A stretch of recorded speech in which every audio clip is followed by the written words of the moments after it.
ನಿಮಗೆಲ್ಲ ಗೊತ್ತು ಎಷ್ಟು ಆಪತ್ತುಗಳು, ಎಷ್ಟು ತರಹದ ಸಮಸ್ಯೆಗಳು, ಕಷ್ಟಗಳು ಇವತ್ತಿನ ಕಾಲದಲ್ಲಿ ಎದುರಿಸಬೇಕಾಗಿದೆ ಅಂತ.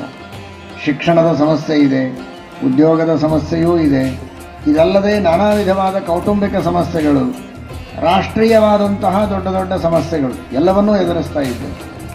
ಅಂತಹ ಎಲ್ಲ ಸಮಸ್ಯೆಗಳಿಗೂ ಒಂದೇ ಒಂದು ರಾಮಬಾಣ ಅಂದರೆ ಅದು ಗಾಯತ್ರಿ ಮಂತ್ರದ ಜಪ, ಸಂಧ್ಯಾವಂದನ. ಅಂತಹ ದೊಡ್ಡ ಶಕ್ತಿ ಆ ಗಾಯತ್ರಿ ಮಂತ್ರದಲ್ಲಿದೆ.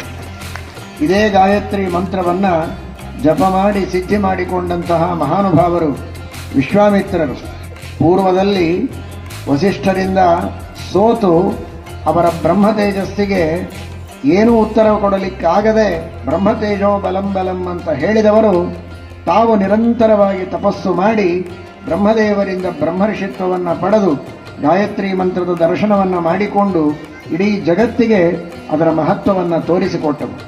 ಹೊಸ ಸ್ವರ್ಗವನ್ನೇ ನಿರ್ಮಾಣ ಮಾಡುವಂತಹ ಸಾಮರ್ಥ್ಯವನ್ನು ಪಡೆದುಕೊಂಡವು. ಅಂತಹ ಮಹಾಶಕ್ತಿ ಸಾಮರ್ಥ್ಯಗಳನ್ನು ಕೊಟ್ಟದ್ದು ಅದು ಗಾಯತ್ರಿ ಮಂತ್ರ. ಇವತ್ತು ವಿಶ್ವಾಮಿತ್ರರಂತೆ ಹೊಸ ಸ್ವರ್ಗವನ್ನು ನಿರ್ಮಾಣ ಮಾಡುವ ಶಕ್ತಿ ನಮ್ಮ ಯಾರಲ್ಲಿಯೂ ಬರುವುದಕ್ಕೆ ಸಾಧ್ಯ ಇಲ್ಲ. ಅಷ್ಟು ದೊಡ್ಡ ಅಪೇಕ್ಷೆಯನ್ನು ಇಟ್ಟುಕೊಂಡ್ರೆ ಅದು ದೊಡ್ಡ ಪಾಪವೂ ಹೌದು. ದೊಡ್ಡವರ ಸ್ಥಾನಮಾನಗಳನ್ನು, ಯೋಗ್ಯತೆಯನ್ನು ಯಾರೂ ಅಪೇಕ್ಷೆ ಪಡೋ ಹಾಗಿಲ್ಲ. ಆದರೆ ಗಾಯತ್ರಿ ಮಂತ್ರದ ಜಪವನ್ನು ಚೆನ್ನಾಗಿ ನಿತ್ಯದಲ್ಲಿ ಮಾಡುವಂತಹ ಮಕ್ಕಳು ಮನೆಯಲ್ಲಿ ಇದ್ದರೆ ಹೊಸ ಸ್ವರ್ಗದ ನಿರ್ಮಾಣ ಆಗದೇ ಇದ್ದರೂ ಇದ್ದ ಮನೆ ನರಕ ಆಗದೇ ಇದ್ದ ಹಾಗೆ ಇರುತ್ತದೆ. ಒಳ್ಳೆ ಸಭ್ಯವಾದಂತಹ ವಾತಾವರಣ,